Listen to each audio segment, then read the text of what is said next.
Welcome back to the Majora's Mask Deep Dives. In today's episode, we will be covering Romani Ranch. This area of the game is semi-mandatory. The only requirement here is that you need to acquire Epona again. The average player may ignore the interesting themes within this ranch, and that's why I'm here. Romani Ranch is an incredibly cozy spot within Termina. It reminds me a lot of Hyrule Field. It's a relatively normal ranch, and it's very wide open. There are also several activities to do around the ranch. Before we get into the daily operations of the ranch, we should probably take a look at the Milk Road. The Milk Road is a transitional area into the ranch. There is a Keaton bush here, and on days 1 and 2, there's a rock blocking the path into the ranch. This is a limit put here by the developers, so the player can't acquire Epona too early. They can only acquire him after Snowhead and the Goron race. If I didn't mention in the last episode, after talking to the Big Goron, you acquire a license to carry powder kegs. Now the powder keg is a barrel full of gunpowder that makes a massive explosion. Importantly, this allows you to buy powder kegs in Clocktown. Now you can have powder kegs on your person at this moment in the game. The rock in front of Romani Ranch is one of the places you could use a powder keg. If you use it on day 1, you'll be greeted with a much different sight than just from visiting on day 3. On day 1, when you arrive, the ranch is quite lively. There are 2 redheads running around the ranch who you can talk to. These are Romani and Cremia, the taller one being Cremia. Now both of the models were actually used in Ocarina of Time as well, for those with a keen eye. Romani will recruit you to stop them. That's an alien force. She will also show you what the aliens do. We'll come back to the aliens later in this video. Also around the ranch you can find 2 notable locations. These are the Doggy Racetrack and the Cucco Shack. The Doggy Racetrack is pretty self-explanatory. In here, you can bet on dogs and race them. Now, there is a way to somewhat cheat this by using the Mask of Truth. Fun fact, for the longest time, it was thought completely impossible for the blue dog to win. But this was proven wrong very recently by speedrunner Falkish. I apologize if I'm saying your name wrong. I'll link an article in the description if you want to read more about this. In short, it was an incredibly rare occurrence for this to happen. The next area, the Cucco Shack, is ran by a guy named Grog, who is unnamed in Ocarina of Time. Much like in Ocarina of Time, he's pretty depressed. Not about life in general this time around, but it's the fact that he's not going to be able to see his chickens grow up. Now, if you have the Brennan mask from the windmill guy and Clocktown at night, you can march. Now once you get all the baby chickens lined up right behind you marching, they'll grow up and they'll be happy. Grog will be happy. He'll give you the bunny hood, arguably the best mask in the game. Fun fact about Grog, and I wasn't aware about this at all until I was researching further for this video, it said he committed suicide in Ocarina of Time. And honestly, I do not doubt this. Nintendo has probably retconned this idea. Ocarina of Time was a much darker game in 1999 than it was in 2011. Grog, to me, represents the depression that has overwhelmed Termina. I do feel a little bit of sympathy for Grog's character in both Ocarina of Time and Majora's Mask. He's this depressed stranger who's seemingly aloof from society. At least in Majora's Mask, he does have a happy ending, if you choose to intervene. Back on track with the aliens. The backstory we're given about these aliens is that they arrive 2 days before the carnival and they steal the cows. That's it. Cremia also does not believe in them. I don't know how she doesn't, since I assume this has been happening for a while, at least since she was a child. Or she was probed and forced to forget about them.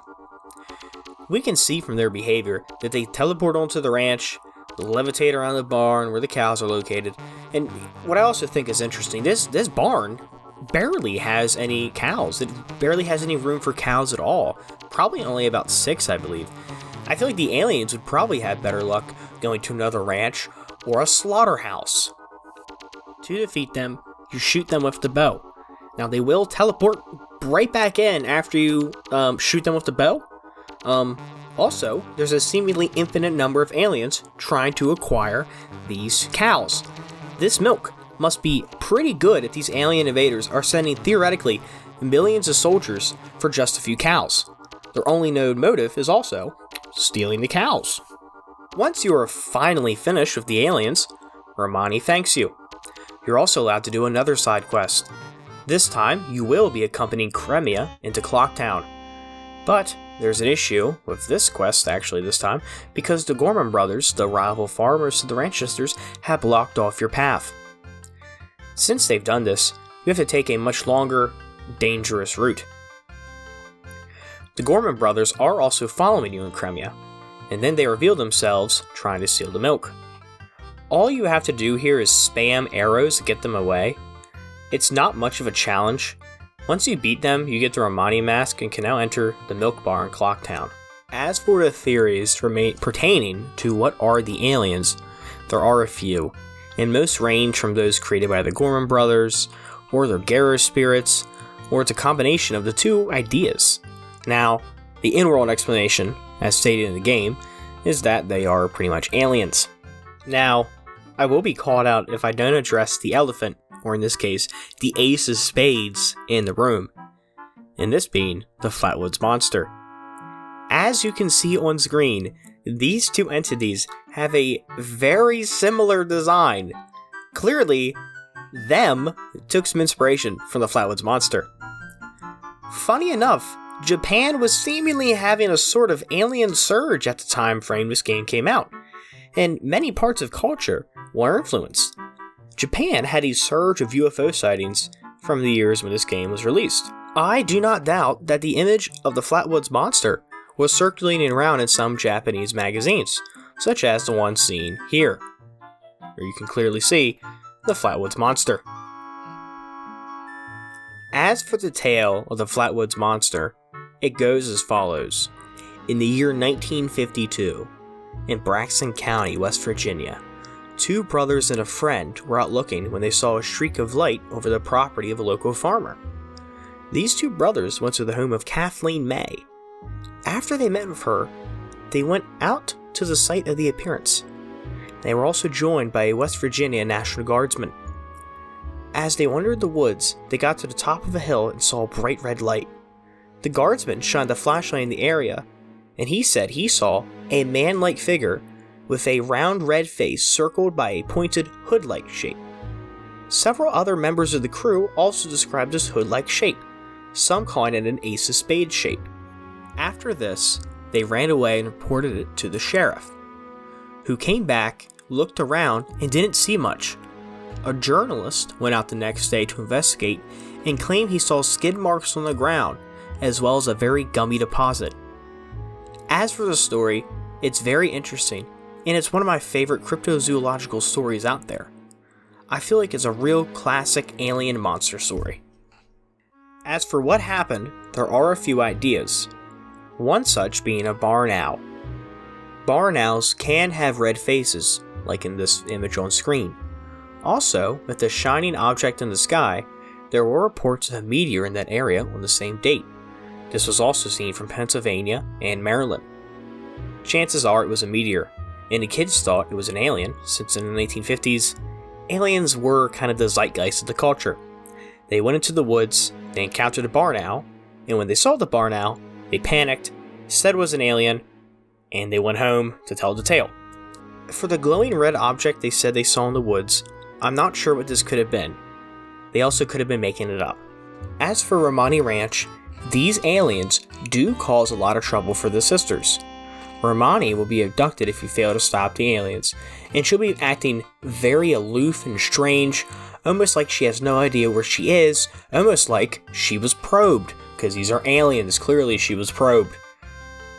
This is also what you'll see if you come here on day 3, for acting all strange. She cannot teach you a Pona song either. Romani Ranch is a very interesting place, and I don't feel like it gets talked about as much as it should.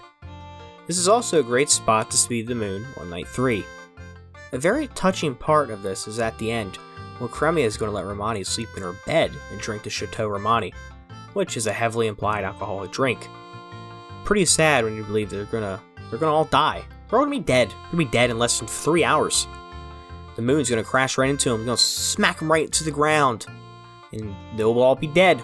And that's what they believe. And I'd be acting a little weird too if that's what I believed. I hope you guys enjoyed this video. I apologize for the slower uploads recently. I think the next upload will be another Minecraft Land World Tour probably on day 250 or whenever the hell I get around to it. The next video in this series will be on Great Bay, so I'll see you guys then. Hope you guys enjoyed. Make sure to like, subscribe, and comment, all that stuff, and share it. Thank you very much for watching.